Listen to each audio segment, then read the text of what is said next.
this, supporting position. The light. I prepared a little gift for you.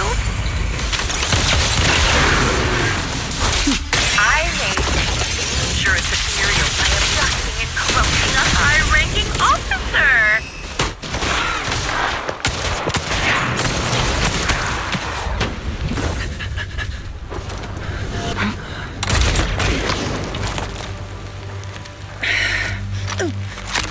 The real failure as a sniper is the one who's been forced into a corner, like you!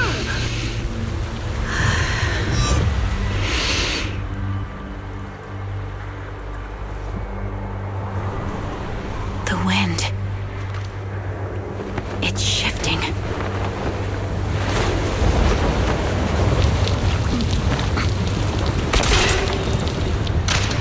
I won't fall for your distractions so easily. What?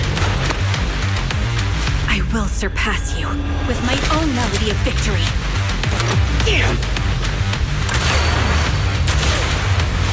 And let the wind be the opening notes.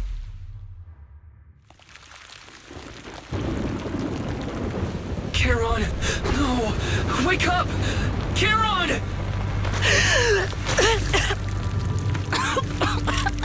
That's...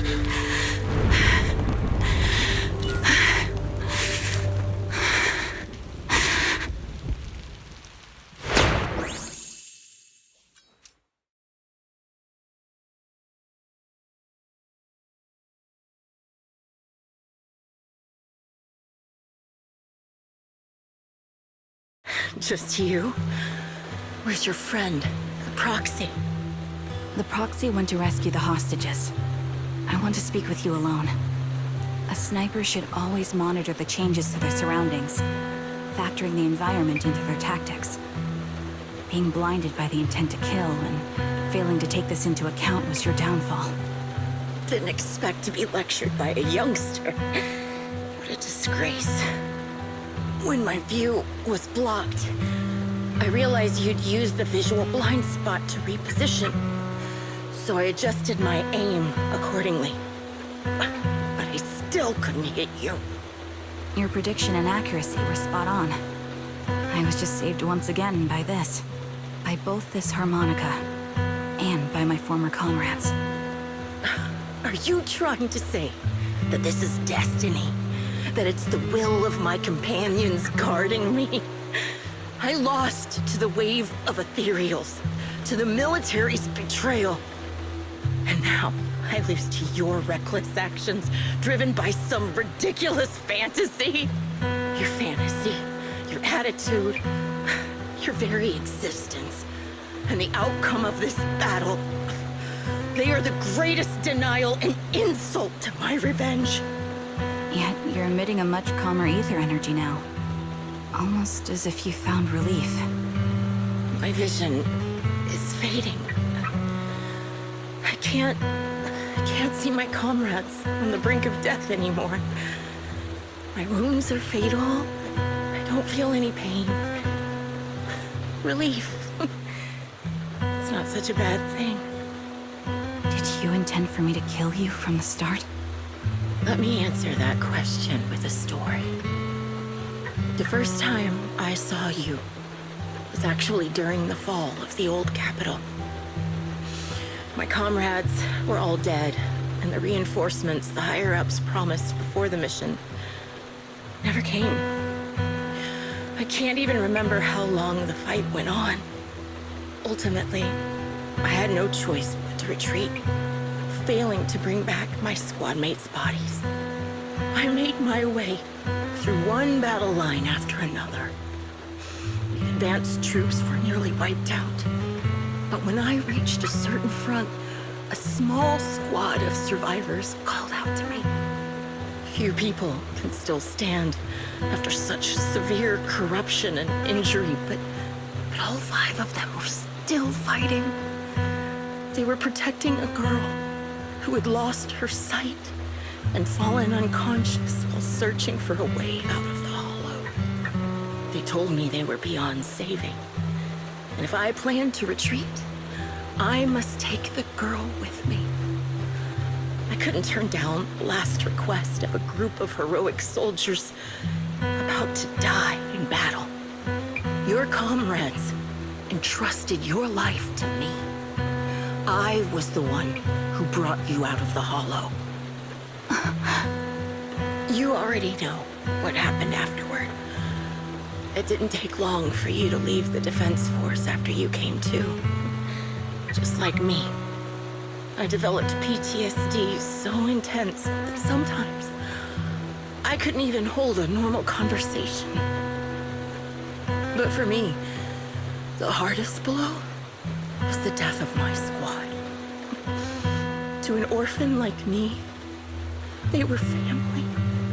If the reinforcements had kept their word and provided support, they wouldn't have died for nothing.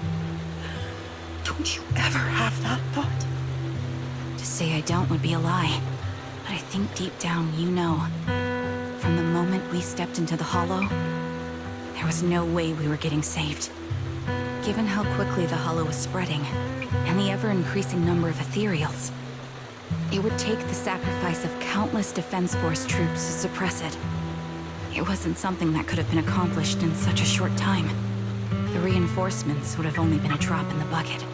More sacrifices without results. Canceling the reinforcements. Sending the advanced troops to rescue as many civilians as possible to minimize casualties. I think most commanders would have made the same decision. Objective and cold logic. I understand it, of course. But when you see members of the reinforcements living happy lives years later, can you still keep your composure? I couldn't. Even if the chance was minuscule, I wanted my squad mates to survive.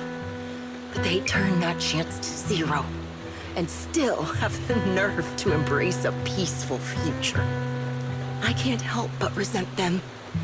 By the time I realized what I'd done, I had already taken several lives. Nathan. When I tied him up and was about to kill him, he begged me to spare him, saying he had something to give you, no matter what. That was when you re-entered my line of sight. I think I've said this before, very similar, that we have completely opposite beliefs. After meeting you, I became even more certain. In the face of suffering, I chose destruction, while you were destined to choose to protect. But you're still entangled in your obsession with your squad mates. If this continues, you'll eventually sink into a void of despair. Your hope is like a bubble, ready to burst at any moment. The version of you I want to kill is the complete one, who can firmly reject my answer. If you haven't found your answer yet, then I'll be the one to push you forward. I kill you, or you end me. Either way works. But after seeing your growth, maybe I'd prefer you to step over my body. That's the final answer. Why? Emptiness and doubt. No matter how many targets of my revenge I took down, nothing changed. Aiming my gun at former comrades, drowning in hate and rage, all it left was a hollow emptiness. But you're different. You've gained unconditional trust from the proxy. You have the courage to fight through my trap. And eventually, you'll have a melody that's uniquely yours. My belief has faltered. I finally remember. My squad mates were fools, just like you. You're right. They would never want me to become this way. I talk about carrying their cross. But in truth, I never carried their will. So be it. Take the hostage and go. Villain stained with the blood of others deserves nothing but a miserable end. I'm looking forward to how long you'll be able to protect those in front of your eyes.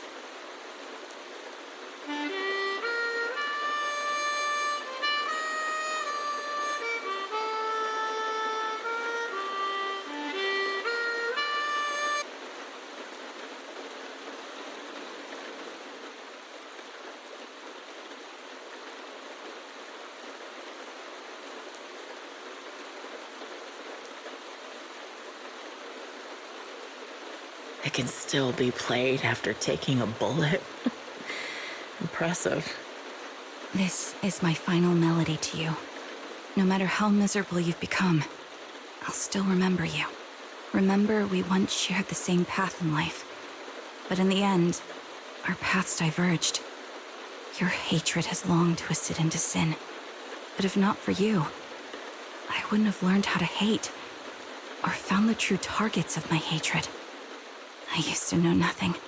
My teammates served as my teachers and taught me so much. And I think you must be my final teacher. You taught me, in the most intense way, what hatred truly means. Really? So you found someone you want revenge against, too. That's good.